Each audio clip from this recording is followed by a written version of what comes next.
Alors bonjour tout le monde, j'espère que vous allez bien. Je vous félicite à chaque semaine de continuer à répondre aux quiz en grand nombre. Ça double à chaque semaine, c'est vraiment incroyable.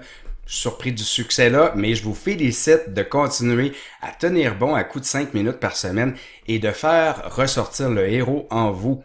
Donc, cette semaine, je vous présente rapidement une approche simple d'une situation d'urgence. Je pense que c'est ce qu'il y a de plus compliqué à faire au niveau des situations d'urgence. C'est d'approcher une situation d'urgence assez simplement. Donc, je vous présente comment faire.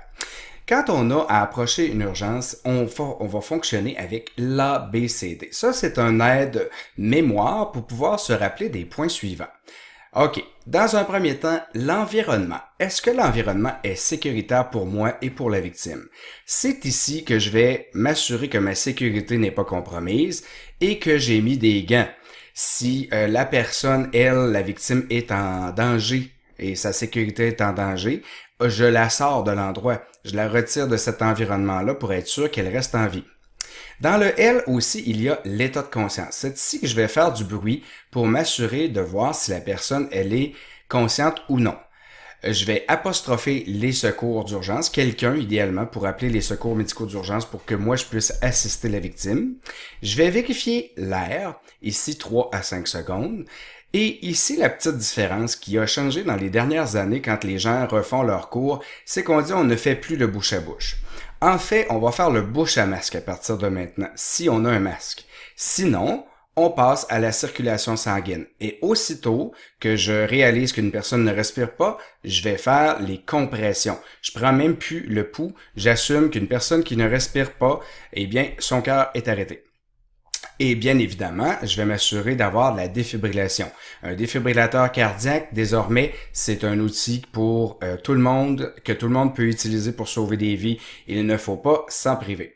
Alors, je continue maintenant à vous présenter. Je vais vous le présenter en vidéo, voir qu'est-ce qu'on fait lors d'une situation d'urgence, comment on le fait en vrai. Et puis, vous allez pouvoir, je vais vous l'expliquer au fur et à mesure. Donc, on récapitule un peu ce qu'on a fait. Je commence avec Monique qui nous présente ici. Ça, c'est ne pas tenir compte de ça, c'est la RCR, mais c'est l'approche d'une urgence. Quand j'arrive sur une urgence, je regarde s'il y a du danger pour moi et pour la victime, l'environnement. Je vérifie l'état de conscience comme elle le fait ici, en appelant la personne. J'apostrophe quelqu'un pour faire en sorte que la personne appelle l'ambulance et je vais vérifier l'air. Si la personne ne respire pas, voyez-vous, Monique, elle va tout de suite sauter aux compressions. On prend plus le pouls, mais vous voyez, ici, on ferait le bouche à masque. Donc, c'est ça la différence qu'on a maintenant avec les situations d'urgence. Au niveau bouche à bouche, on donne encore de l'air. Ceux qui vous disent on ne donne plus d'air, c'est pas vrai. Les poumons, c'est le fun qu'il y ait de l'air dedans, là, parce que si je fais circuler rien dans mon système sanguin, vous savez que les poumons servent à faire qu'on ait de l'air dans notre système sanguin. Donc, idéalement, si je peux fournir de l'air avec un masque, ou si c'est une personne que vous connaissez très bien, puis que vous, là, ça vous dérange pas de donner du bouche à bouche, parce que c'est votre mère, c'est votre frère, c'est votre sœur, ben allez-y, hein, gênez-vous pas. À un moment donné, là, faut pas capoter avec ça, comme on dit en bon québécois, et on le fait. Donc, voilà pour la situation d'urgence, comment j'approche ça simplement par L apostrophe A, B, C et D.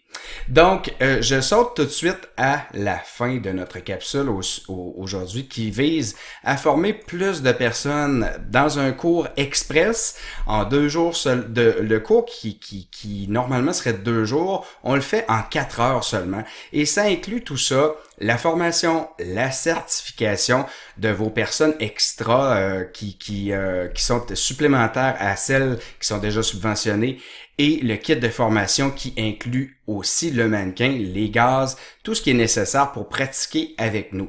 Donc, je vous invite à cliquer sur les liens qui sont ci-joints pour pouvoir à la fois vous inscrire à cette formation-là, vous inscrire à notre canal YouTube et faire partie des gens qui prennent leurs responsabilités en main pour devenir des super-héros. Sur ce, je vous souhaite une excellente semaine en toute sécurité.